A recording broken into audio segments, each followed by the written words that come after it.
Hello? Hello? Hello?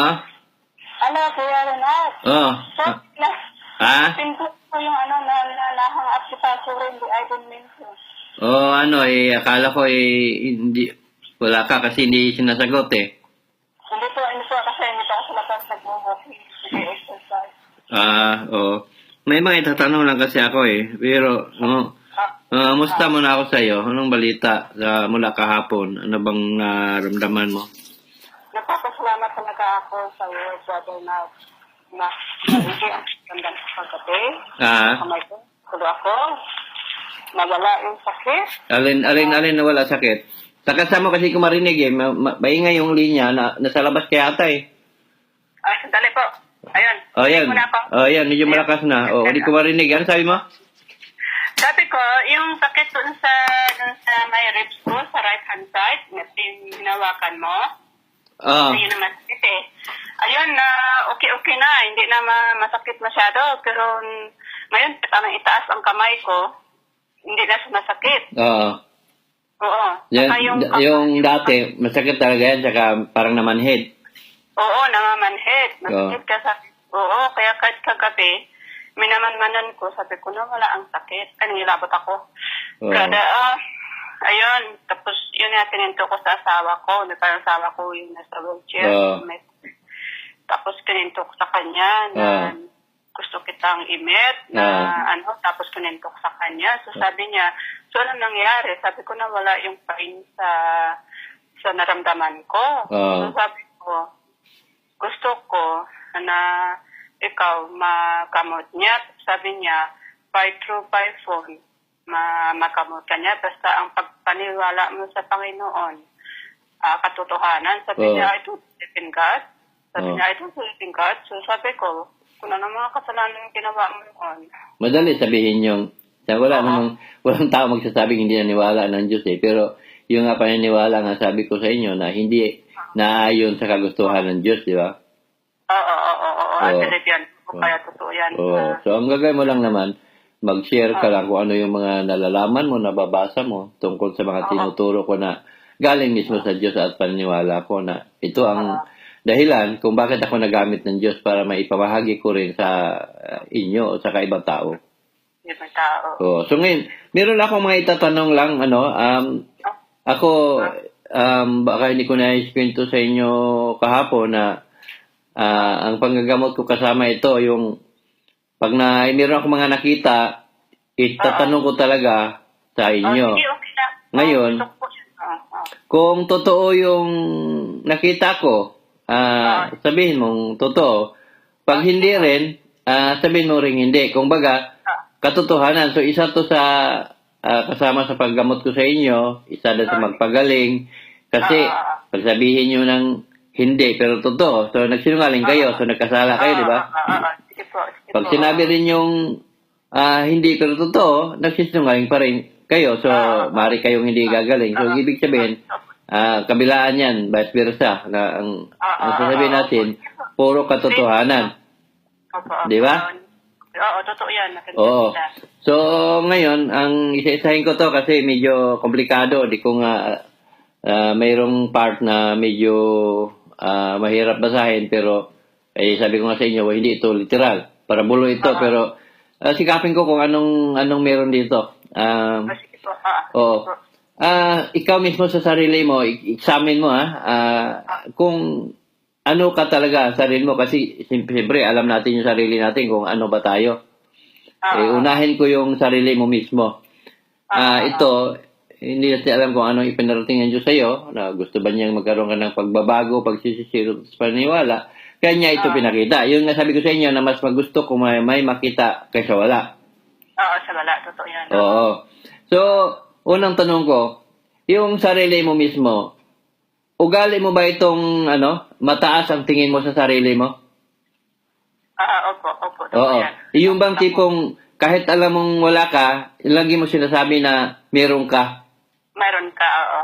Totoo po yan. Totoo yan, oo. Totoo yan po yan. Oo, kasi may senaryo kasi na nasa taas na ang nakatungtong ka sa taas, tapos may corona, ang sinasabi sa doon sa taas ng babae, kasi ikaw yung ginamot ko, ang sabi, Darna. So, ibig sabihin, nasa taas. Yun basahin ko na mataas ang tingin mo sa sarili mo. Oo. Oo, ito yung senaryo. Yan. Oo. So, yun yung sabi nga natin na kahit wala tayo, sinasabi natin kaya o meron. Oo, ano ko sa sarili ko na... Oo. Kung baga sa Tagalog pa, nandoon yung mayroon tayong yabang. Yabang, oo. Opo. So, tama yan. Opo, tama po yan. Tama.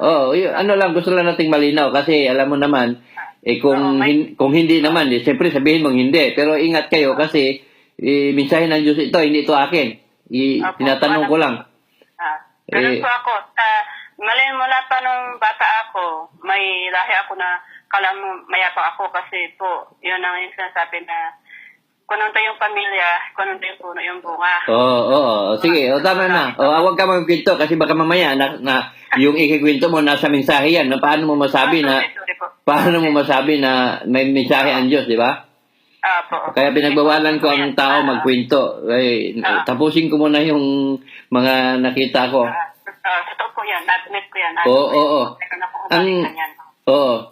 Ang sunod kong nakita, kumatkat ako sa mahirap na nandoon nakasunod ka. Kung babasahin ko kasi ito, sa sarili mo mismo, noon mula pa noon, ng kabataan mo, hanggang, kumbaga, sa panahon na yon, dumaan kayo ng hirap. Tama ba? Tama po. Kasi hirap-hirap kasi yung inakyat ko, hirap na hirap ako. So, yun yung nakita ko na dumaan kayo ng hirap. Totoo po yan. Kasi tayo nakakaalam na ano man yung buhay natin noon, kung masagana man tayo, siyempre, masabi natin masagana. Pag tinanong ko nga hindi naman mahirap, di sabihin mo masagana kayo, di ba? Masaya po ako ngayon kasi nung dati kung mahirap po. Basta yun yun, huwag ka magkwento. Ako nga ang nagkakwento sa inyo, ako nga ang nag-umpisal sa inyo. Sige po, okay po, makinig po ako. Di ba? Opo. Huwag ka magkwento. Kaya nga, di ba? Paano natin mapatunayan na may mensahe ang Diyos sa inyo kung kayo magkwento? Opo, yan ang gusto ko po malaman. Ito yung sinabi mo sa akin na malaman mo ba kuya ang buhay ko? Sabi ko, di ako magkwento sa iyo nang walang pinagkita ang Diyos. Di ba? Ngayon, dito pa lang tayo sa dalawang tanong. Paano ko nalaman yun? Hindi ko naman kayo kilala kung taga saan kayo. Opo. Di ba? Pwede namang meron kayong kaya, magulang mo, pwedeng may kaya, di ba? Pwede namang hindi kayo naghirap, di ba? So dito. So, pangalawang tanong. Ang nakita ko, probinsya kasi ito back to sa kung saan kayo sa Pilipinas. So, ang nakita ko kasi, may nakita akong dagat, tabing dagat. So, kung itatanong ko ito, tabi ba kayo ng dagat? Hindi po. Wag mo nang ako ka magkwento. Kasi ito nga, binabasa ko nga. Hindi naman tabing-tabi, pero ibig sabihin, malapit kayo sa dagat. Hindi po. Pag nasa bahay ninyo, walang makitang dagat. May tubig po, may tubig. O ilog. Ilog. Kasi tubig ang nakikita ko nga Kaya nga Kaya nga, itanong ko kung malapit ba kayo sa dagat. Kasi kung hindi nyo kayo malapit sa dagat, may tatanong akong tubig. Kasi tubig ang nakikita ko Ilog po. Ilog. Malawak tong ilog na to. Malawak po. Di ba? Kasi, kaya natin unang tanong ko nga dagat. Kasi ang una, dagat yan ang maunang tanong ko. Ang ilog, yun na yung itanong ko sa inyo. Kung may ilog ba sa tabing bahay, sa malapit sa bahay ninyo. Kasi tubig ang nakikita ko. Opo, meron. Oo, meron. So ngayon, ang nakikita ko, meron kang asawa doon. Totoo po. Pero may asawa ka rin dito. Opo. Ngayon, ang nakita kong asawa mo doon, ano siya? Kung sa panahon na yon, sa kayo nagsama, kung titingnan ko kasi may nakita akong bahay, parang bahay na hindi natatapos na ko. So kung babasahin ko nga, ganito yung mga tanong ko. Pero kung sinabi mong security, maaari din ni security kasi nandun nga, sinabihan niya ako dito kanumaan. So guardian, magtuturo din yon. Pero wala sa ko yung sa ano yung gwardiya kasi yung senaryo nga para bulo ito lahat, mahirap din to mahirap din to basahin. So yung asawa mo ba sa time na yun ano siya, medyo chubby-chubby ang katawan? Opo, opo. Pero yung bahay po yung sinasabi mo na may bahay na tatapusin, yun po yung bahay pa ngayon po na hindi pa natapos hanggang ngayon. Yun nga sinasabi ko kasi yun nga yung nakita ko na bahay nga hindi pa natatapos. So ang bahay ninyo ngayon hindi pa natatapos. Hindi pa. Yun pa. Di ba? So ngayon dito natin nakikita, may nakikita ako. Oo. Kasi hindi mo yan binanggit nga hindi natatapos pero binanggit ko na sa una pa lang. Oo, opo. Kaya alam ko po nung habang nakinikwento mo may bahay na natatapos, sabi ko tama nga yun. Oo. So ito yung sinasabi ko na nakakita ko ng parating, nakakita ko meron, di ba sabi ko sa iyo, makakita ko ng istorya sa buhay mo. Oo. Totoo po yun, nakita mo po yun, totoo po yun.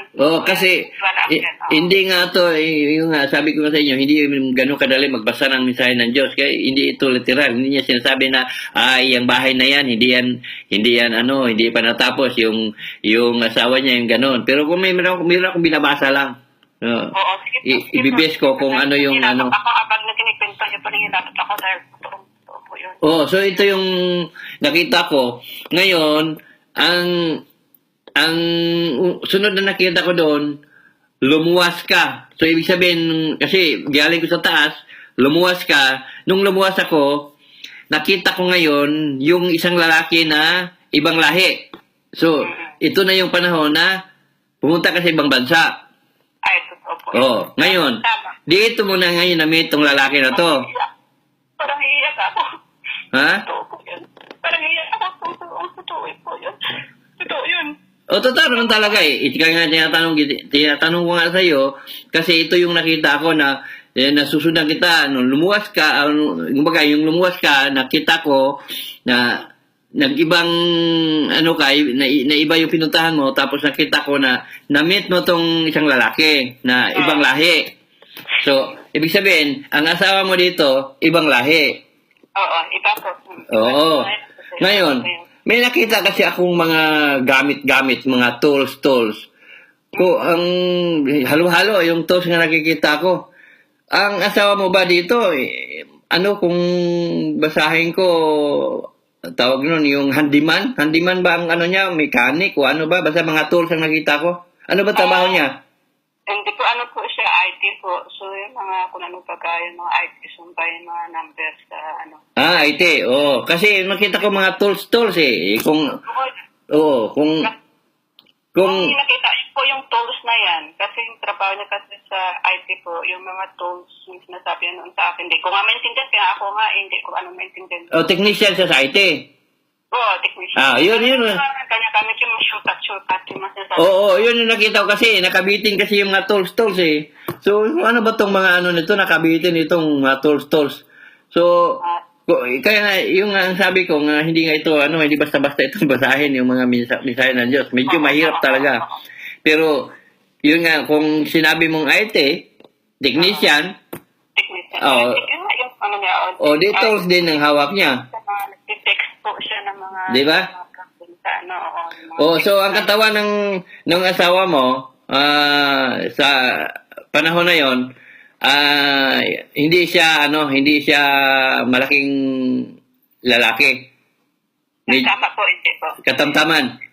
Tamtaman na Tama po, hindi yan malaki kaya pinutuan po siya. Ngayon, bakit nalaman ko to? Pati yung asawa mo dito, asawa sa Pilipinas, yung pwede namang mataba siya, pwede malaking lalaki. Pwede naman yun. Di ba?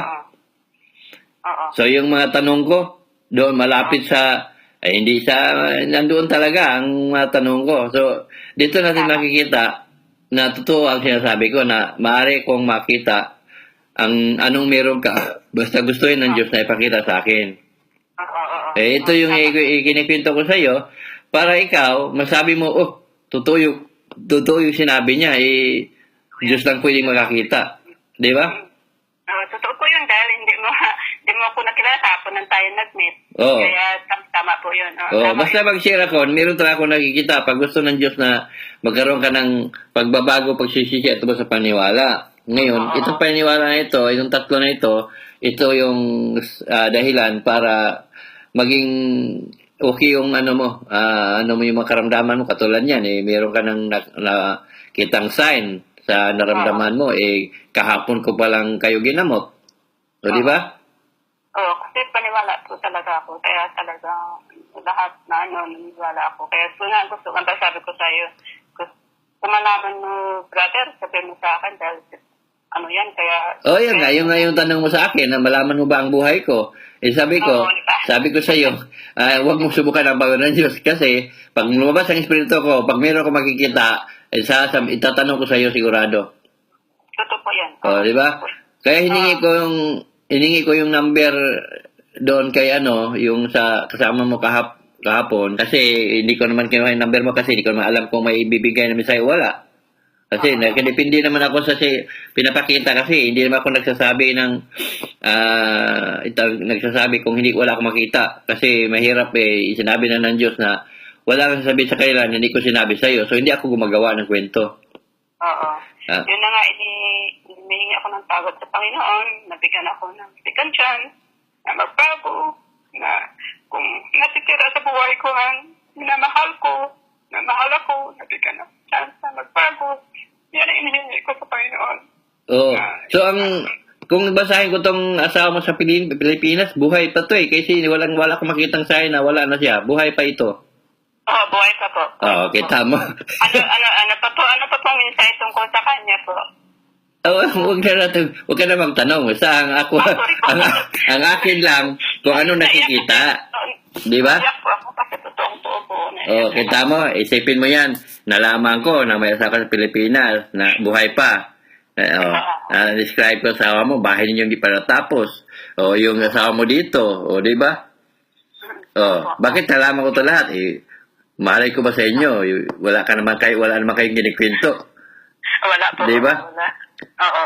So ngayon, ito ngayon ang magpatunay sa iyo na tunay kung ginamit ng Diyos. Oo, totoo yan. So hindi kayo matakot mag-share dahil nakita niyo kung gaano katotoo. Oo. Di ba? Oo, yun na nga po. Oo. Yun na nga. Ngayon,